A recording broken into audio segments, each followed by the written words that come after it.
have finally arrived. Their remains, for that matter.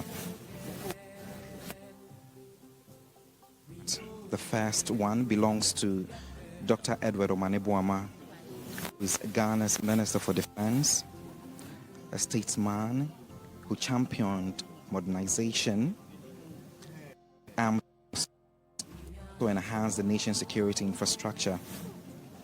Beside him, we are aware, lies Dr. Samuel Sapong as well, who is the Vice Chairman of the National Democratic Congress, a political leader admired for his grassroots engagement and his tireless advocacy for social development.